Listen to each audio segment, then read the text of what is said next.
AP ఎన్నికల్లో జనసేన సరికొత్త record నమోదు చేసింది. పోటీ చేసిన అన్ని చోట్ల ఆ పార్టీ విజయం సాధించింది. 10 ఏళ్ల రాజకీయ ప్రయాణంలో సరికొత్త విజయాన్ని తన ఖాతాలో వేసుకుంది. గత ఎన్నికల్లో కేవలం ఒక్క స్థానం గెలుపొందిన పార్టీ ఈసారి ఏకంగా పోటీ చేసిన 2 లోక్సభ 21 అసెంబ్లీ సీట్ల స్థానాల్లో విజయాన్ని సాధించింది. తోక పార్టీ అంటూ విమర్శలు చేసిన వారికి ఈ విజయంతో గట్టి బదిలిచ్చినట్టయింది. అందుకే 10 ఏళ్ల కష్టానికి గుర్తింపు దక్కింది. 100% స్ట్రైక్ రేటుతో కొత్త చరిత్ర సృష్టించారు.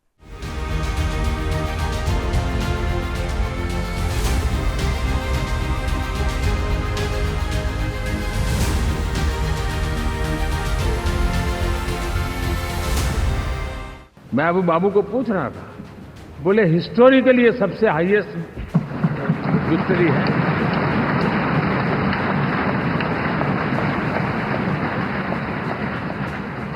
और ये जो यहाँ दिखता है ना पवन, ये पवन नहीं आंधी है।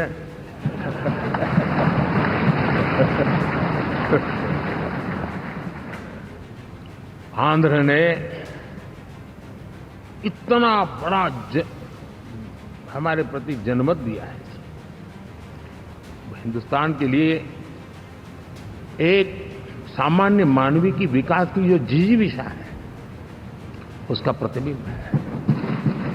విన్నారుగా దేశ ప్రధాని నరేంద్ర మోడీ ఏమన్నారో? పవన్ కళ్యాణ్ అంటే పవన్ కాదు ఓ తుఫాన్ అని కితాబిచ్చారు. मैं अभी बाबू को पूछ रहा था, बोले हिस्टोरिकली ये सबसे हाईएस्ट विक्ट्री है।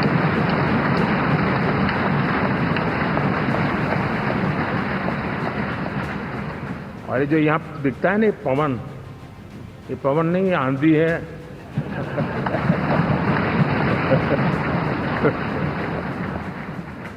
ఎన్డీఏ మీటింగ్ లో స్వయంగా ప్రధాని మోడీ స్టేజ్ పై పవన్ ను ప్రశంసించారు. ప్రధాని మోడీ మాటను బట్టే అర్థం చేసుకోవాలి. ఏపీలో కూటమి విజయంలో సేనాని ఎలాంటి కీ రోల్ ప్లే చేశారు. పొత్తులు కుదరడంలో, ఓటు బ్యాంక్ ట్రాన్స్ఫర్ కావడంలో జనసేనాని తన మార్కును చూపించారు. అత్తారింటికి దారేది సినిమాలో అలవోకగా చెప్పే పవర్ఫుల్ డైలాగ్ ఒకటి ఉంది. ఎక్కడ నెగ్గాలో కాదు, ఎక్కడ తగ్గాలో తెలిసినవాడే పవన్ కళ్యాణ్ అని. మాటల మాంత్రికుడు త్రివిక్రమ్ శ్రీనివాస్ కలం నుంచి జాలువారిన ఈ మాట నిజ జీవితంలో పవన్ కు దగ్గరగా ఉంది.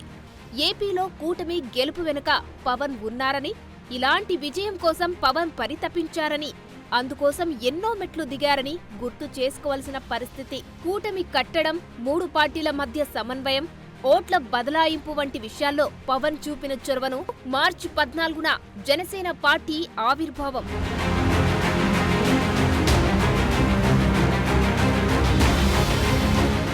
నేను ముందుకొచ్చాను, పార్టీ పెట్టాను, దాని పేరు జనసేన. మీ సేన, సామాన్యుల సేన, మన భారతదేశపు సేన. 10 ఏళ్ల జర్నీలో ఎన్నో అవమానాలు,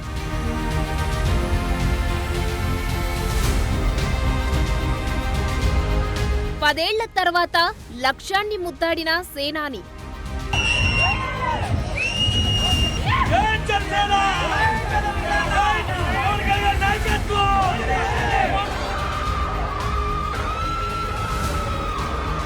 అసెంబ్లీలోకి అడుగీడుతున్న వేళ ఎన్నో బాధ్యతలు. 2019లో జరిగిన ఎన్నికల్లో జనసేన పార్టీ 137 స్థానాల్లో పోటీ చేసింది. 2014లో పోటీ చేయకపోయినప్పటికీ ఎన్డీఏకు సపోర్ట్ చేశారు. కానీ 2019లో 137 స్థానాల్లో కంటెస్ట్ చేస్తే ఒకే ఒక్క స్థానంలో ఆ పార్టీ గెలిచింది. అది రాజోలు. ఆ తర్వాత ఆ ఎమ్మెల్యే కూడా అధికార వైసీపీలోకి జంప్ అయ్యారు. గాజువాక, భీమవరం 2 స్థానాల నుంచి పోటీ చేసిన పవన్ కళ్యాణ్ ఒక్క స్థానంలో కూడా గెలుపొందకపోవడంతో వైసీపీ నాయకులు పవన్ కళ్యాణ్ ని తీవ్ర స్థాయిలో విమర్శించారు. ఇక ఆ దెబ్బతో పార్టీని పక్కన పెట్టేసి రాజకీయాల నుంచి వెళ్లిపోతాడు అని అందరూ అనుకున్నారు. అలా చేస్తే ఆయన పవన్ ఎందుకవుతాడు? అందుకే ఎటూ వెళ్లకుండా అపోజిషన్ గా నిలబడ్డాడు. ప్రభుత్వం చేసే పనులను ఎండగట్టాడు. ఇక రోజులు గడిచే కొద్దీ పవన్ గొప్పతనం ఏంటో అక్కడి ప్రజలకు అర్థమైంది. అందుకే జగన్ పాలనకు స్వస్తి పలుకుతూ పవన్ ను భారీ మెజారిటీతో గెలిపించారు. దాంతో మొదటిసారి పవన్ ఎమ్మెల్యేగా గెలిచి గ్రాండ్ విక్టరీని కూడా సాధించాడు. అధికార వైసీపీ పరోక్షంగా పవన్ ను టార్గెట్ చేసింది. ఏపీలో పవన్ సినిమాలు రిలీజ్ చేయకుండా ఆపేసింది. రిలీజ్ అయిన సినిమా టికెట్ల ధరలు తగ్గించి ఆయన సినిమాలకు కలెక్షన్స్ రాకుండా చేశారన్న ఆరోపణలు ఉన్నాయి. అలా చేయడం వల్ల పార్టీని నడుపుకోలేని స్థితికి చేరుకొని రాజకీయాల నుంచి వైదొలుగుతారని అనుకున్నారు. అయినప్పటికీ తన గెలుపును ముందే ఊహించిన పవన్ కళ్యాణ్ ఎంతో ఓపికతో ముందుకు సాగాడు. ప్రత్యేకించి తన క్యాడర్లో ధైర్యాన్ని నింపుతూ ప్రభుత్వంపై పోరాటం చేశాడు. ఎక్కడా కుంగిపోకుండా, అడుగు తడబడకుండా చూసుకున్నాడు. ప్రయాణించే చీకటి దారిలో ఎన్నో ప్రళయాలు, ప్రవాహాలు, విపత్తులు, విగదాలు, అరాచకాలు, ఆకృత్యాలు ఎదురైనప్పటికీ వాటన్నిటిని దాటుకొని ఈ రోజు కోసం ఎన్నో నిద్రలేని రాత్రులను కూడా గడిపాడు. అందుకే ఆయన భారీ మెజారిటీతో గెలవడమే కాకుండా తన పార్టీ అభ్యర్థులను కూడా గెలిపించుకోగలిగాడు.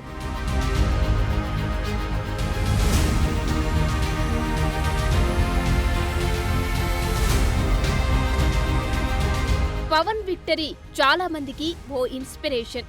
ఎక్కడ పడ్డాడో అక్కడ నిలబడి చూపించాడు. ఎవరైతే అసెంబ్లీకి రానివ్వము అన్నారో వాళ్లని అసెంబ్లీ గేటు కూడా తాకకుండా చేశాడు. ఆయన్ని విమర్శించిన వాళ్ల అడ్రస్లు గల్లంతయ్యాయి. ఓపిక పట్టినోడిదే గెలుపు అనే సూత్రాన్ని మరోసారి నిరూపించాడు.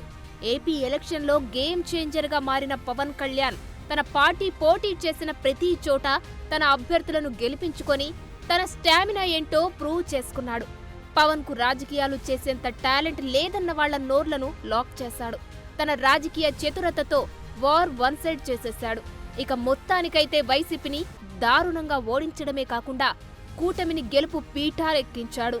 జగన్ గుర్తుపెట్టుకో, అధపాతాళానికి తొక్కకపోతే నా పేరు పవన్ కళ్యాణే కాదు.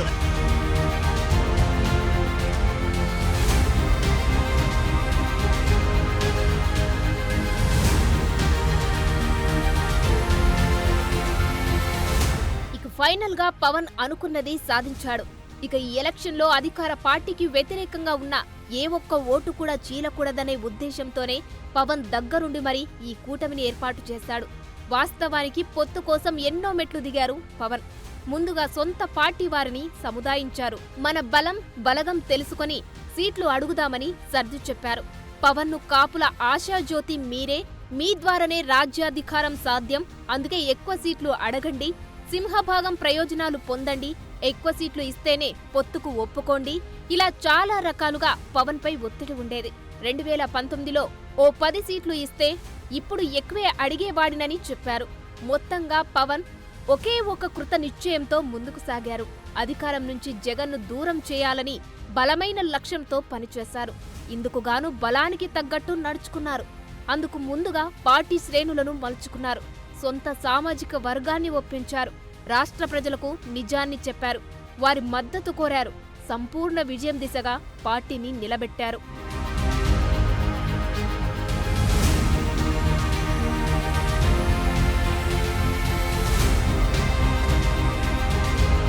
పొత్తులో భాగంగా జనసేన పోటీ చేసింది 21 అసెంబ్లీ, 2 పార్లమెంటు నియోజకవర్గాల్లో. పోటీ చేసిన ప్రతి చోట విజయం సాధించింది. ఏపీలో సంపూర్ణ విజయం సాధించింది జనసేన పార్టీ. అయితే ఇదంతా పవన్ ఆలోచనతోనే ముందుకు సాగింది. వైసీపీ నేతలు పవన్ కు ఎన్నో సవాళ్లు చేశారు. దమ్ముంటే 175 స్థానాల్లో పోటీ చేయాలని రెచ్చగొట్టే ప్రయత్నాలు చేశారు. కానీ వాటన్నిటికీ చెక్ పెట్టారు పవన్. చంద్రబాబు అరెస్టు సందర్భంగా తన పొత్తును ప్రకటించారు. బీజేపీ మాత్రం చివరి వరకు సస్పెన్స్ పెట్టింది. కానీ ఎట్టకేలకు 3 పార్టీల మధ్య పొత్తు కుదిరింది. సీట్ల సర్దుబాటులో భాగంగా పవన్ కళ్యాణ్ కొన్నిటిని వదులుకున్నారు. త్యాగాలకు సైతం సిద్ధపడ్డారు. ఓట్ల బదలాయింపునకు కారణమయ్యారు. ఉమ్మడి అభ్యర్థుల జాబితా విడుదల సందర్భంగా పవన్ కళ్యాణ్ 98% స్ట్రైక్ రేట్తో వస్తున్నామని, జనసేన ఓటు బ్యాంక్ టీడీపీకి ట్రాన్స్ఫర్ కావాలనే అప్పుడే విజయం వస్తుందన్నారు. అన్నట్టుగా ఓటు ట్రాన్స్ఫర్ జరిగింది. విజయం వరించింది. చివరకు తాను అనుకున్న దానికంటే ఎక్కువే సాధించారు. నేను చాలా నిర్మాణాత్మకంగా, చాలా బాధ్యతతోటి అన్ని ఆలోచించి, చాలా మంది పెద్దలు 45 స్థానాలు కావాలి, 70 స్థానాలు కావాలంటే ఒకటే చెప్పాను అందరికీ. 2019లో కనీసం నాకు ఒక 10 స్థానాలు ఉండుంటే ఈ రోజున ఎక్కువ స్థానాలు తీసుకొని ఒక మంచి చక్కటి అవకాశం ఉండేది.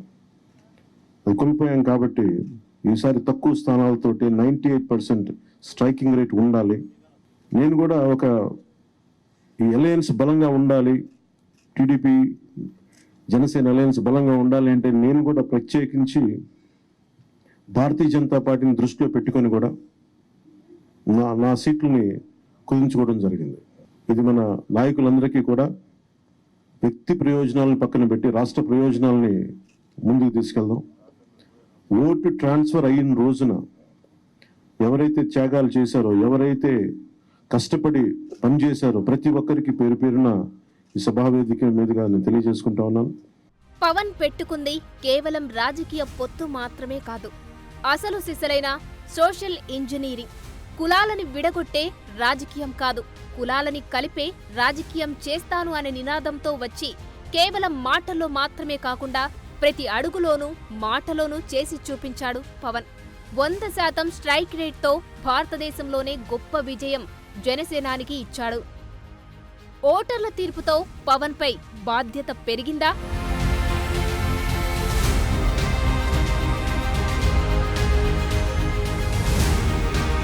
ప్రజల ఆశలను పవన్ నెరవేరుస్తారా?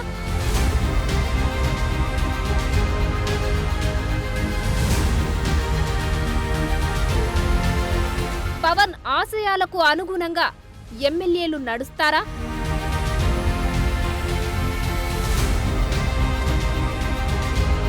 అందుకే ఇన్నాళ్లు ఒకలా, ఇకపై మరోలా.